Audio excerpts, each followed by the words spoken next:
Good morning and welcome to this very first session in our HR Tech Theatre.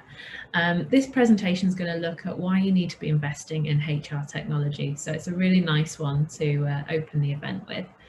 The presenter of the presentation will be Kenny Jin, who's Head of Talent Acquisition and HR Business Partner at Repro Private Limited. If you have any questions at all for Kenny during the session, please submit them in the live discussion area on your screen. And I believe what he'll do is he will come back to you at the end of the session and respond to you there in the live discussion box. So watch out for his answers towards the end as well. So without further ado, I'll pass over to Kenny. Over to you, Kenny. Hi, everyone. Welcome to the HR Technology Show. My name is Kenny, and I'm the Head of Talent Acquisition and HR Business Partner at Repro. And today I'm going to kick things off by talking about why you need to be investing in HR technology. Now, I do know that this is an HR technology show, so I can't imagine too many of you would need too much convincing or influencing on why HR technology is important. But I want to approach things at a slightly different angle, right? So if you are HR, I hope that this little presentation gives you a little bit more insights in terms of getting buy-in from your management or your counterparts in finance. And if you're a business owner or a CEO that's listening to this, I hope you can see some added value in HR technology, perhaps some that is not as obvious. I want to start things off with a disclaimer, though. In this presentation, I'll be talking about a few different HR technology software. I'm not affiliated with any of them, right? Our company does use some of them. Some of the other ones our company does not use. But again, I'm not endorsing them, and I don't get any compensation from mentioning them, unfortunately. So I'm going to kick things off by actually talking about two common myths with HR technology. So let's go ahead and get started. So the first myth that I want to talk about is that HR technology is just about saving time and money. I think it's pretty obvious that HR technology does indeed save us time and money. And I certainly don't want to downplay the fact that it does. There's certainly a lot of benefits that come with automating things like leave tracking or payroll. But I think the point I'm trying to make is that really exceptional HR technology actually is creating business value. It's not just about saving costs. So there's a few different ways that companies can actually create this value. And one of the ways is actually being able to craft certain unique and memorable experiences across the employee, the candidate and employee lifecycle, right? So whether it's candidate experiences, that they experience during the interview process, or employee experiences for after they've actually joined your company, companies are really utilizing HR technology to make themselves stand out, differentiate from every other company that's out there. So there was a survey you can see here done a few years back. They interviewed about 400 professionals, and they asked them, when you apply for jobs and you go through application interview processes, what are the areas that could be most improved? And if you look at this chart, the top few things are actually all tied to communication and transparency. So now companies are going out of their way. They're going the extra mile to use HR technology to heighten the communication, the transparency that's given to the candidates. And that's really leaving a positive impression in the minds of the candidates. This is a company called Talentful. And what they do is when you apply for a job at Talentful, right, instead of kind of getting the standard response where you get an email and it says, thank you for applying, we'll take the time to review your application, unfortunately we might not be able to get back to everyone, they actually have they send you a link to a video, and this video is a message from their CEO. It's not necessarily a long video, it could be just a minute or so, but he really details in terms of the process that they actually go through, what they're looking for and what to expect for applicants, whether you're shortlisted or not. So they really go the extra mile to create a personalized feeling for everyone who takes the time to apply for a job with them. The next company I want to talk about is a company called DigitalOcean. They've actually built their entire candidate experience around transparency. So instead of individual recruiters reaching out to individual candidates with specific instructions, they actually direct all of their candidates who they decide to interview into this hub that you see here on the right. And basically what the hub does is it details what to expect in terms of the next steps. And it even talks about how they evaluate. So what are the traits that they're looking for? How do they actually evaluate those traits? And how to prepare for candidates to make sure that everyone has a level playing field. What they actually do on top of this is, even for candidates who end up going through the interview process and they're not successful, they would go and say, okay, they would make their recruiters available to actually take calls and to speak with these candidates, to give them feedback on why they were not selected and to help them improve. The next company I want to talk about is a logistics company in the UK called Yodo. And Yodo basically is it's quite unique because as a logistics company, their workforce is made up of mostly drivers. And these drivers can, they're basically on 3 different types of contracts. They're either full-time, part-time, or they're actually freelance or self-employed drivers. So they had a few different issues with their hiring. The first one is a lot of the candidates that were going to their websites, they knew they wanted to be drivers, but they weren't necessarily sure which of the options, full-time, part-time, self-employed, which one would actually work the best for them. They also experienced quite a high amount of volume. So on an average week, they receive about 1,200 candidate applications. And during kind of the high season, during the end of the year holidays, that number actually rose up to 5,500. So it wouldn't be a conversation about technology if we didn't mention AI at some point. And what they've actually done is they implemented a chatbot, a machine learning chatbot on their website through a service, through a company called Meet and Engage, that actually powered this chatbot. And so what the chatbot did was it learned to answer the kind of questions that they receive quite frequently, right? So what kind of van or truck should I use? Which option, of the 3 different employment options actually works best for me? It allowed candidates to move through the process, the screening process, and to kind of do some pre-screening at their own time. And a lot of these times are actually not coincided with office hours, given that a lot of them are working blue collar. They don't really necessarily follow 9-to-5 schedules. And finally, the chatbot would kind of end off by saying, hey, look, this is what the next steps are. It may be that someone will be giving a phone call. It would be, for example, a Liverpool area code. Look out for a Liverpool area code within the next couple of days. So it tees up the next part of the actual process. Now, here is the beautiful thing about HR technology. Not only does it help us craft, right, these unique experiences that I've been talking about, but the ROI is measurable. And the data that you're actually getting from this ROI, it's enabling you to actually make very fact-based, data-based, strategic business decisions. So if we look at just the results of implementing this chatbot, 300 hires were made within the first month. The time to hire for these drivers actually dropped by 38%.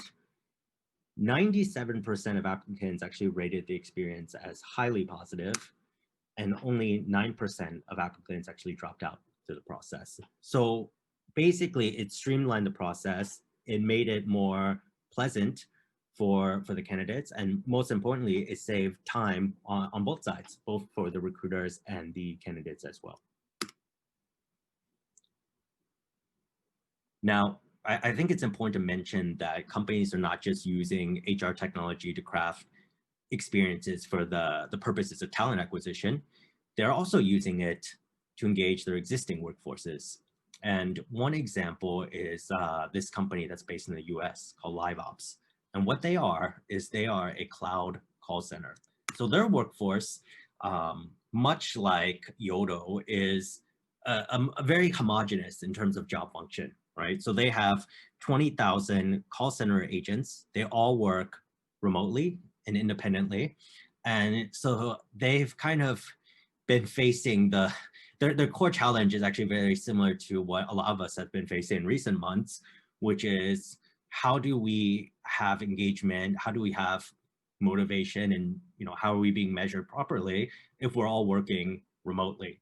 Now, for them, it's a little bit easier because these 20,000 people have roughly the same job scope, right? So they have the same measuring stick. The first issue, as I mentioned, was how do we kind of continuously engage this workforce that's basically almost 100% remote? The second issue was in terms of their KPIs, which was very much the volume of the calls that they were making and the quality of the conversions. So how many calls were they actually converting into either additional sales or positive feedback? How can they measure those two metrics in an objective and in a transparent way? And finally, how do they empower and how do they incentivize their call center agents to actually continuously upskill themselves, right? How do we motivate them to go and complete additional trainings, get certifications? So the last example, we talked about AI.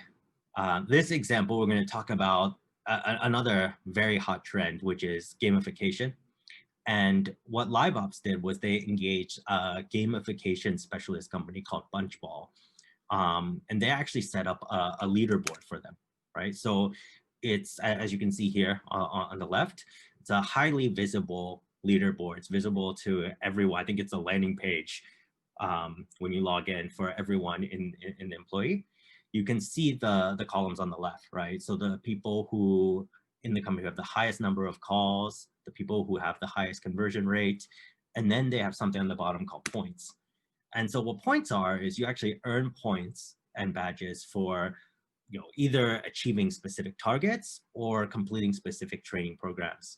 And in this case, you can actually use those points for real tangible benefits, right? Whether it's a gift card, an extra day of leave, different things that you can actually work towards, and it's all transparent. Everyone, the price for everyone is the same. The way to earn points, the point earning rate is all the same as well.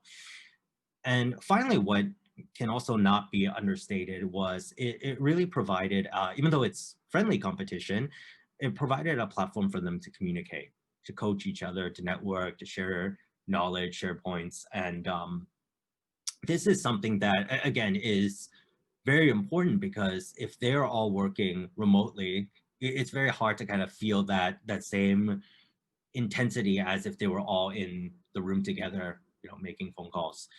But this platform actually tried to simulate that, and it did a fairly good job of it. And again, the success of this was kind of measured by specific metrics, right? And again, I can't state this enough. The beauty of exceptional HR technology is it generates these database insights, and those actually translate to specific business objectives or business actions. So this particular one, when they rolled it out, right, they rolled it out as actually optional, but 80% of the agents actually opted in within the first week. 75 of those users actually returned to the application at least twice a week afterwards, right? So if you say, okay, 85%, 75% of 80%, roughly, we can say 60% of the actual workforce was using this very frequently. The time for onboarding was actually reduced from 160 hours to 14 hours. So, basically over 90% of the time to onboard was actually shaved off. And they saw improvement, not just with their employees, but with the customers, as an added benefit as well. So there was a 23% improvement in call handle time, as well as a 9% improvement in customer satisfaction. The second myth that I want to talk about is that HR technology is only for and only benefits HR. I strongly disagree with this. I think that effective HR technology not only can, but it should be adding just as much value to line managers as it does to HR. And what I mean by this is if we think of HR as our role is to kind of enable line managers to be better managers, more proactive managers, how can we use technology to our advantage and to make that facilitation more salient, more effective? So in my opinion, there's actually 3 different ways that we can leverage HR technology to accomplish this goal.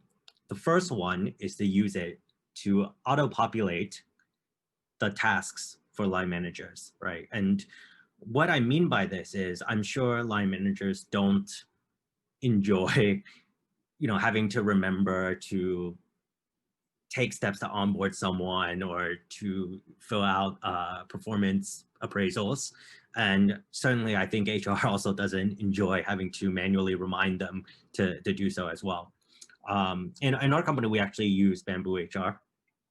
And it's a platform we can build out workflows for both onboarding and performance appraisals as well. And what it does is it sends out all the reminder emails, it fills out all the forms, and it streamlines the process for us. So line managers, they don't have to go out and kind of actively think about, okay, when's the next time I do a performance appraisal? And we as HR don't have to go around chasing everyone and, making sure that they go and they comply by a certain time. It's all done for us. So this has really helped automate the collaboration in a sense and keep everyone accountable to certain deadlines and objectives. The second reason that line managers should be interested in HR technology and that they should use HR technology is because of the valuable insights that it can provide. And I mean this both as, for when they are actually hiring, recruiting for their teams, as well as how they manage, how they run their teams as well. So obviously this data does benefit HR, but I think, for line managers who pay attention to the facts and to the conclusions that they get from this data, I think it can help them become a better manager. It can help them also have more realistic expectations for where they're getting their employees, how do they retain their employees and how do they keep their employees motivated. So for example, we use Workable as our applicant tracking system, but I think most applicant tracking systems would definitely be able to provide insights like this, where we can see for any given role, how long does it take to hire, right? What are the roles that are actually more challenging or take more time to hire? And where do these candidates come from?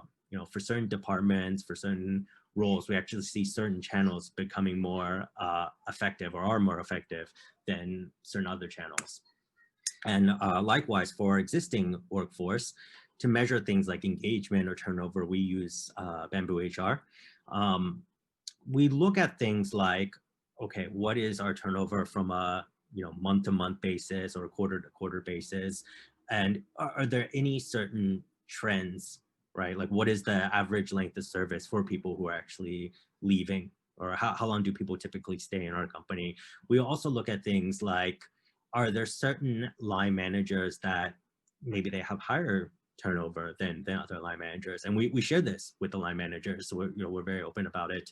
And we try to see it as, are there certain patterns, or are there certain things that we can actually fix and work with the line managers to improve things like engagement, to minimize unhealthy turnover. And finally, I think what HR technology has done is it's really taken our ability to communicate and collaborate with line managers to the next level. Now, there's always been communication, but I think the innovations that certain new platforms have provided have really created two different value adds. One is that the collaboration is now real time, and 2 is that it's two-way. It's not just one way. The line manager says, hey, I want X, Y, and Z, and we have to comply. It becomes a real dialogue. And these are just 2 softwares that we use. Miro, which is mostly focused on ideation. We can do real-time ideation, brainstorming with line managers. And Trello, which is more on project management, but we can see exactly where we are in a certain project. We can highlight obstacles, challenges, or breakthroughs with the line manager, so everyone's on the same page at any given time. So I hope this talk of mine has given you a different angle, a different viewpoint in terms of the benefits of HR technology. And more importantly, I hope it's dispelled a couple of myths and giving you insights in terms of why, whether you are HR, whether you are a business owner or CEO, why you should invest in HR technology. And to conclude and to reiterate what I've been saying, one, it's not just about saving money and cost. It's about adding value, right? And adding value in terms of creating memorable experiences, in terms of generating data that you can actually make real analytic-based strategic business decisions on. And the other thing is it enables collaboration, right, between HR and the line managers. It's not just for HR to do admin tasks. It's actually really bridging the gap between how we work, how line managers work. It minimizes any possibilities of miscommunication, misunderstandings, and all in all, it makes both our jobs easier, both HR and line managers. Thank you. Thank you, Kenny, for that fantastic session and for opening the show this morning. We'll be moving on to our next presentation shortly. If you've got any further questions for Kenny, feel free to connect with him via his profile linked below in your screen. And whilst you're in between sessions during today, please make sure to visit our exhibition hall and take a look around the other aspects of the virtual event to make the most of the show. So we will see you back at the next session shortly and look forward to seeing you there. Thanks again.